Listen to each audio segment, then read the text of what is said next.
fans? This is Jason Burgos for Sherdog.com with an all-new edition of this week's Back Talk. It's been a very busy week in the world of MMA, and even during a pandemic, it always seems to be. So there's so much to talk about, and the first thing I feel I need to talk about would be the PFL. Now, before we get into the questions of this week, or I even go get my Lysol disinfectant injection, key element these days, I want to talk about the PFL's third season officially being suspended, which is really just industry jargon for saying it's been canceled. As beat down as we are about the UFC, Bellator, One Championship, Risen, LFA, Combate, and so on, all those events being canceled or postponed, this is probably the biggest hit yet for an MMA industry in terms of an effect directly on a promotion because of the coronavirus pandemic.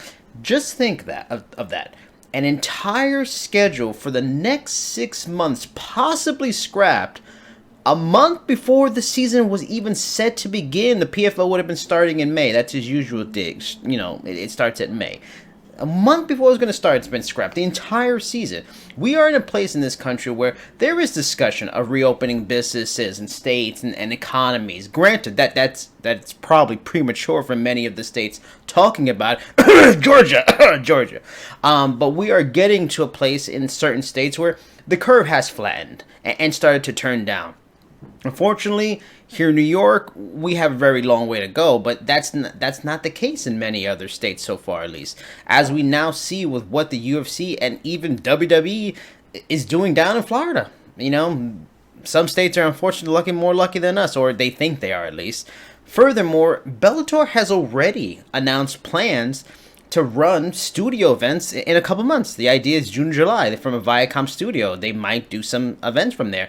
And LFA CEO Ed Suarez and Combate America CEO Campbell McLaren both told me weeks ago that studio events were likely in the plans if they weren't already planning them, which Combate America was planning to do it in Mexico City. So they're both planning studio events along with Bellator. So that seems to be the idea. So the fact that the PFL did not at least go the studio route is kind of surprising.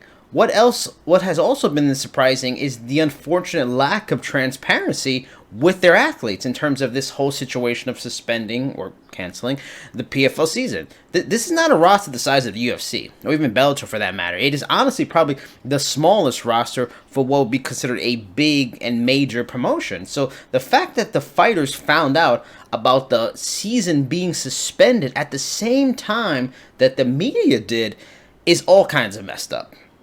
Hell, I put myself in the awkward position of unfortunately being the first to inform new signing Johnny Case, veteran Chris Wade, and this past year's welterweight champion Ray Cooper. I was the first one to tell them. They didn't even know about it until I texted them about it. It's nuts. The league did not file for bankruptcy like the XFL currently did, so clearly they are in good enough financial standings that they can talk about, you know, going into season 3 or the redo of it in 2021 spring. So, and they retain allegedly more than 2/3 of the roster for that season in the future, and will then pay them monthly stipends, which they are not. Listen, they are not contractually obligated to do that. That's a key thing here, but that doesn't necessarily make it okay either. Moments like this showcase how rough an MMA contract can be, and how a lack of a union does hurt. This would be a good collective bargaining situation. This situation is the rare time in this difficult moment in history that not getting let go is probably maybe the worst case scenario for a particular fighter on this roster. And that's nothing against PFL, but it's difficult. It's a difficult spot to put a fighter in by telling them, based on their contract, they will need to wait until spring of 2021 to compete again. It's a tough spot, and paying you some money to wait is us being nice. You know, the league could very well put on one-off events later in the year. That's very possible, and maybe likely. But we don't know. They haven't said anything. They're not telling anybody anything. Even the fighters, they're not giving an idea. And I get it. With the virus, we're not unsure, but at least give them hope if they're, you know, going to get these just stipends. You know, they haven't told me to, and I've talked to several fighters, and they know as much as we do, which just seems wrong. From what I've been told, the fighters will find out about the stipends. Hopefully at the end of this week when this is recorded, maybe by the time this is recorded, they already know. But MMA Fighting reported, which I also heard on my own just digging around, those amounts could be $1,000 a month from July to December. That's a tough amount. If you think about it in terms of the MLB minor league baseball players who don't make very good money at all, they're going to get $400 a week, $1,600 a month. So an MLB minor leaguer, not necessarily a professional yet, is going to make more than a professional PFL fighter that could probably be doing something somewhere else if their league wasn't suspended for the entire rest of the year. Imagine you're a professional fighter and can only make $6,000 for the rest of the year.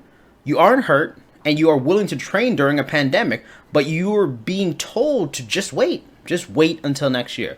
Go find a job elsewhere in the job market that is going to be really tough in the next 6 months. These aren't UFC athletes, and they don't even make that kind of money that they should, the UFC athletes. They're not all making big bucks. They're not all millionaires. Hell, Jared Rosho was working as an elevator apprentice last year throughout his run to the finals, and he's a UFC vet. This is supposed to just being released and allowed to maybe fight elsewhere. They're doing this instead. They're retaining guys until next year, or hopefully some fights later on. Hopefully. Or at least they can at least get approval to maybe take some fights in the meantime, or even be able to get the choice to decide if they want a stipend or just leave. And maybe the PFL will do that. But again, the lack of transparency from the league has been problematic, as other leagues seem to handle the situation honestly much better. Here's hoping the next week of communications from the league to its athletes is more about doing what's in their best interest by giving them options, rather than a promotional message of, it is what it is. Now to our first question of the week for Back Talk. Now the question comes from Deadwing88, and they ask, the majority of Jacksonville is backing UFC 249. The Florida Athletic Commission, Disney, has given the green light.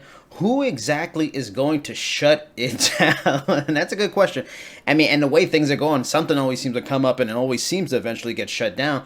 I mean, at least on a local, state, maybe in federal level, it seems like it's a go. It seems like this event is going to happen. UFC 249 Part 2 reboot, redo, I don't know what you want to call it.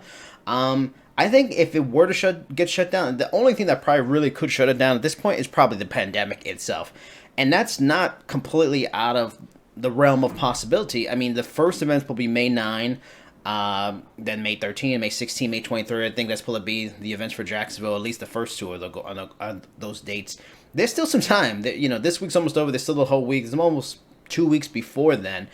And the funny thing is, for a lot of the states that are opening early, are trying to open early during this pandemic, like Georgia, like Florida, and some of these states, they may be fine now, and the numbers may seem really good, but right around the time of that week of May 9th, that could be when the spikes happen. That could be when the signs, because as most of us has followed this whole coronavirus thing, it can gestate and stay inside you for a couple weeks before it really shows signs, if it does show signs of you.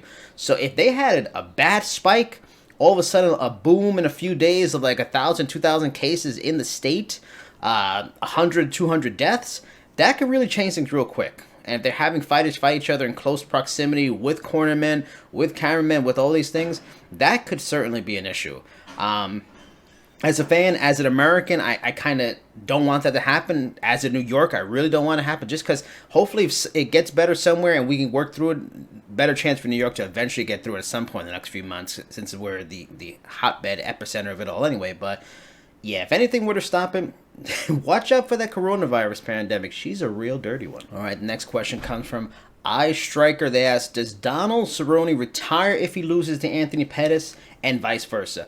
I'll get right into it right away. Anthony Pettis is not going to retire. The guy's only 33 years old. He's had 32 fights, so he's got a lot of mileage on him. Yeah, he's got a lot of mileage on him from 33-year-old, but you rarely see professional fighters at 33 retire. Unless they're forced to by some sort of injury or some sort of damage, or maybe they just lose the desire for it. But there's no real sign Anthony Pettis is losing the desire. Even if he was somehow released from the UFC, we know he's going to join his brother in Bellator. That's probably what's going to likely.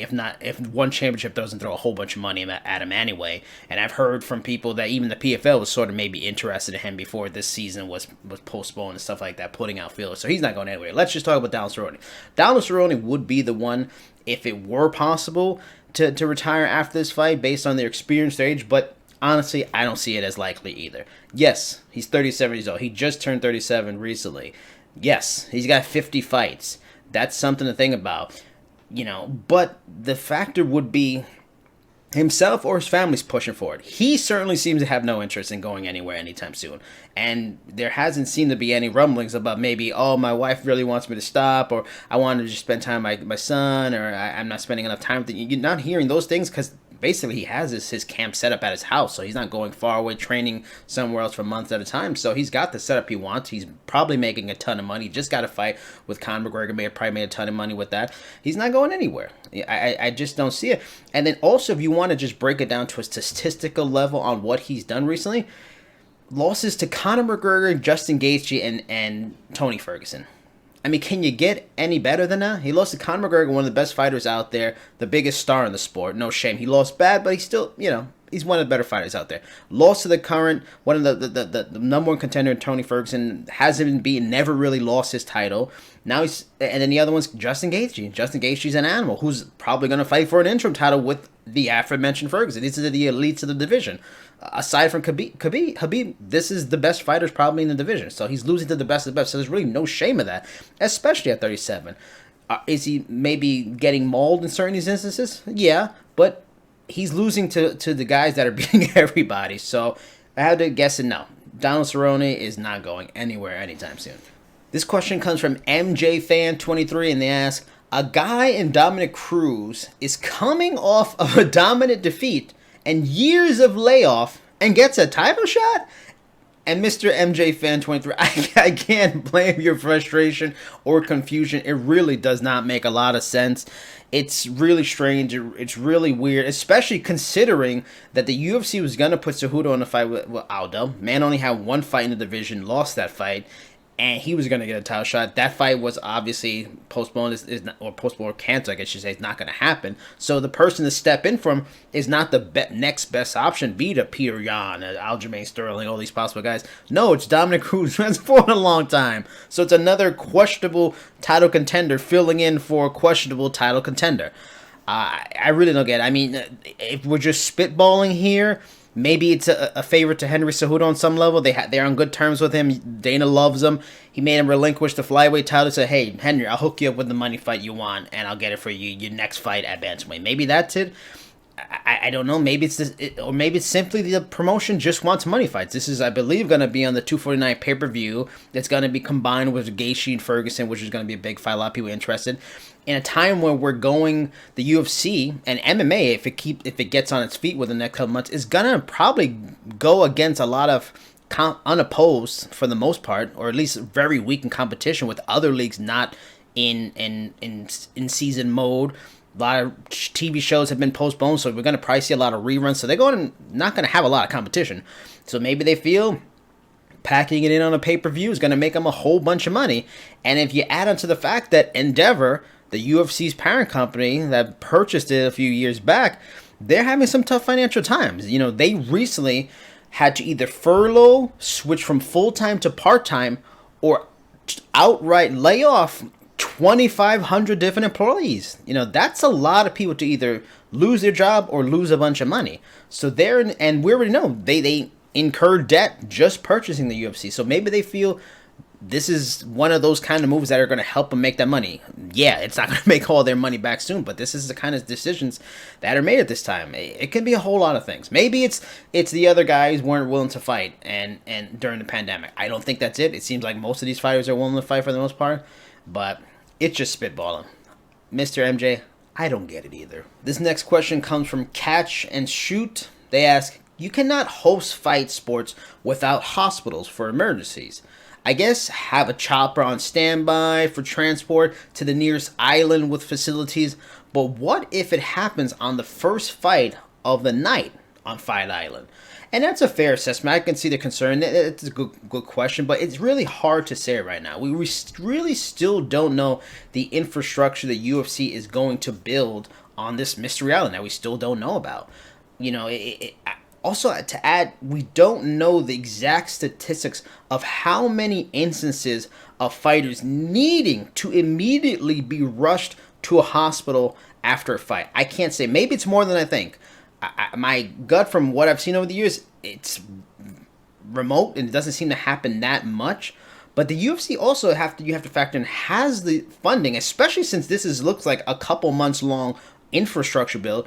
They have the financial structure to build a solid temporary medical center on the grounds, I would guess. If they're building a cage, building those things, they're going to have the fighters stay in a hotel there, train there multiple weeks before a fight.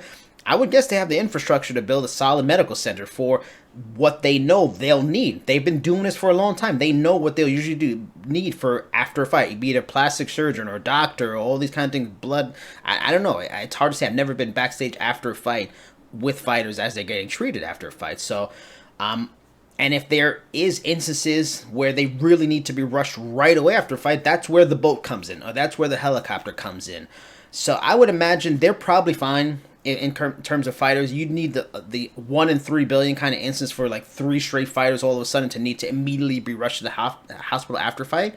Maybe it's possible. Maybe it's hot out there. Maybe they get heat stroke. I don't know. These guys train intensely all the time. I can't imagine they're going to get heat stroke all of a sudden, but you never know. But that said, I think in terms of worrying about that, as a fan, I don't think you need to worry. I think the fighters will be well taken care of because the UFC doesn't want a lawsuit if something happens. So I think they're probably going to have a solid infrastructure and there really won't be any serious emergencies to worry about. All right, this week's final question comes from J.M. Barr, I believe. They ask, what was the reason for Ben Askren's 1-2 record in the UFC? Now, this is completely subjective. It's just what I think is the obvious things. The one thing I would point to is competition, and nothing against who he faced in one championship. He faced probably the best, hopefully the best that he could face. Though I don't know how strong their welterweight division at that time was, and fighting guys like Shinya Aoki probably really aren't really a legitimate enough test for him. But I mean, he still faced Robbie Lawler, former champion, Demian Maia, multi-time title contender, and Jorge Masvidal, who's BMF champion, probably going to get a title shot. These are very, very good fighters. The Lawler fight, he very well could be 0-3. The Masvidal fight was what it was. The Lawler fight, it was what it was. And the Maia fight was good until he lost. And also factor in not only high-level competition, he's fighting elite-level fighters. The guy is fighting it at 34-35 at welterweight. That can often indicate a downward turn. That they're not really in their prime anymore. It's going the other way. Add in again, double add, maybe he should have been fighting a lightweight. If you look at Ben Askren, and I'm totally for fighters going up in weight, not cutting too much weight and stuff like that, but he's not necessarily a physical specimen. You maybe wonder if he just cut the weight and was at lightweight, maybe he'd be a bigger, strong, even more dominant. And that's not to take anything away. The guy's a fantastic fighter. Great grappler, dominant Bellator, no one can touch him, beat Douglas Lima back in the day. Dominant one championship, but then he came to UFC at 34-35, got good competition, it just didn't work out for him. So I think it's a combination of many things. Competition, age finally got up to him, and maybe with the age and not maybe being in the best shape, maybe not having to have the nutritionist and having to cut the weight and probably optimizing his body, maybe he would have been a better 34. Again, just guessing. It is what it is. He could have very well won some of these fights, but it's a whole combination of things.